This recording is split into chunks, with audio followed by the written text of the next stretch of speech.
I suspect that most of you have heard this parable many, many times before, like I have. And so when I reread something like this, I sometimes try to listen for something in it that hasn't stood out to me before, some way to hear the good news anew from it. This time, as I was reading a couple different versions, my attention was caught by the language in the first verse.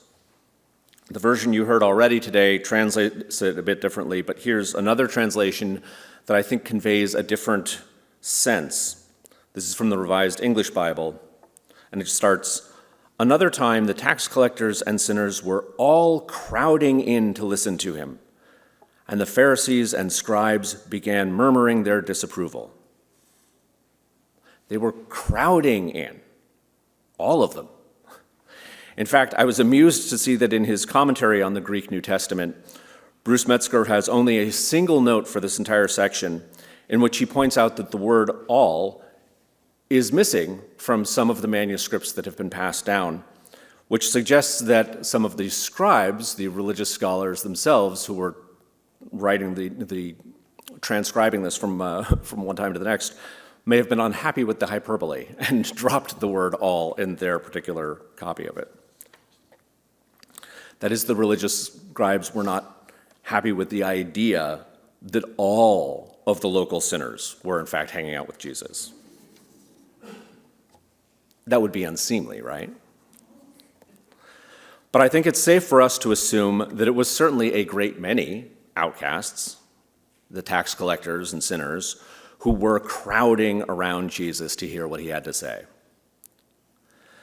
And apparently, this must have been around dinner time, since they also got to eat with him.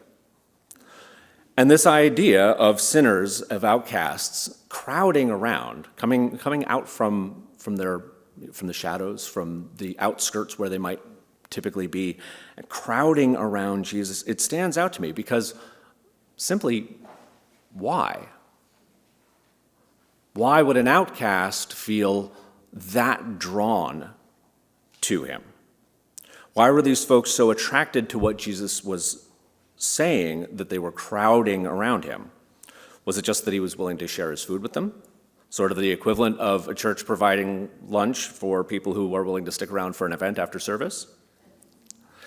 Or was he sharing something so compelling, so good, that they just wanted to hear more? I suspect it's the latter. And I suspect what they were hearing was that they were welcomed and loved, not just in that moment by Jesus, but at all times by God. I wonder whether those tax collectors and sinners were already understanding something that the Pharisees didn't quite get yet. I think it had to be a pretty powerful piece of good news that they were hearing in order for them to continue to crowd around him. And I think the attractiveness of Jesus' message for the outcasts was precisely the same thing that the Pharisees were perhaps unwilling to hear, such that he had to tell them through a parable. Namely, that God rejoices over saving those who have gotten lost. And that's why outcasts crowd around him. It's also worth considering the opening question that Jesus asks in his parable. In the NRSV translation, he is quoted, "Which one of you, having 100 sheep and losing one of them, does not leave the 99 in the wilderness and go after the one that is lost until he finds it?" So there's something for us to ponder here. Does he expect the Pharisees to take this question seriously? Or is he being earnest, or is he being tongue-in-cheek? Does he expect them to answer, "Oh, of course, you're right, I would certainly go seek the lost sheep"? Or does he expect that the response would be, in essence, "Well, I mean, I've still got 99% of my sheep, so what does it matter if one gets lost? Why would I waste my effort looking for that one sheep while others might wander off?" I think it's easy to assume that his audience would immediately be nodding along and saying, oh, yeah, of course. But the Pharisees aren't exactly the type of people who would. Perhaps they would have been surprised, scandalized even, that a shepherd would so foolishly leave 99 sheep unattended in a field to go find a single one. But it certainly seems as though this was their opinion of the tax collectors and sinners. Maybe some of those people should be left lost. In his book, Telling the Truth, The Gospel as Tragedy, Comedy, and Fairy Tale, theologian Friedrich Buechner writes about this parable, along with others, saying, God is the comic shepherd who gets more of a kick out of the one lost sheep once he finds it again than out of the 99 who had the good sense to not get lost in the first place. He goes on to say, I think that these parables can be read as jokes about God in the sense that what they are essentially about is the outlandishness of God, who does impossible things with impossible people. And I believe that the comedy of them is not just a device for making the truth that they contain go down easy, but that the truth that they contain is itself comic. So maybe Jesus' audience would have been astounded at the idea of a shepherd who would outlandishly leave 99 sheep to go looking for one. And on the other hand, maybe we've heard this story so many times now that it just seems normal to us. We say, oh, of course, God is the good shepherd, God seeks out the lost, yada, yada, yada. We know. We've lost maybe the sense of how astonishing this would have seemed. That God is that interested in the well-being of every individual. And it's important, I think, to pause for a moment to acknowledge that some of us may have come from backgrounds in other churches where, as we said earlier, the language of being lost or found has sometimes been used to shame or wound people who have strayed from the flock. Imagine quotes around that. So it's important to note that this parable does not shame the sheep.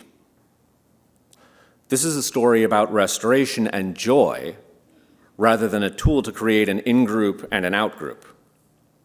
And truly, as we think about this spectrum between lost and found, haven't we all been a little bit lost at times? In fact, if you know somebody who has never felt lost, who has never been in need of turning back to God, please tell me. I'd love to meet them. In this passage, I think even the Pharisees are lost. They might not realize it, but they're not comprehending Jesus' message of God's radical welcome and love and restoration. And if they couldn't understand that, then hadn't they already wandered away from the God who is love? Some of us might feel lost at times because things aren't going well for us, whether we've shared them as concerns or not. And some of us might feel lost because of an acute emergency, like the storm that today's artist mentioned. And some of us might be lost without fully being aware of it, like I think some of the Pharisees and religious scholars may have been. When in your life have you felt lost? And what did it feel like to be found? We are all lost sometimes, and God with us continues to seek us out. I wonder about that moment when the shepherd finds the lost sheep.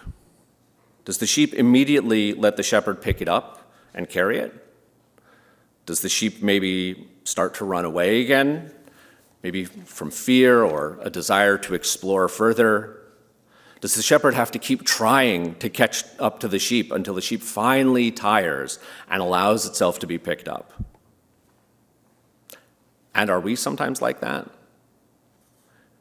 In this parable, the shepherd is the only one actually taking action. The shepherd is responsible for bringing back the sheep.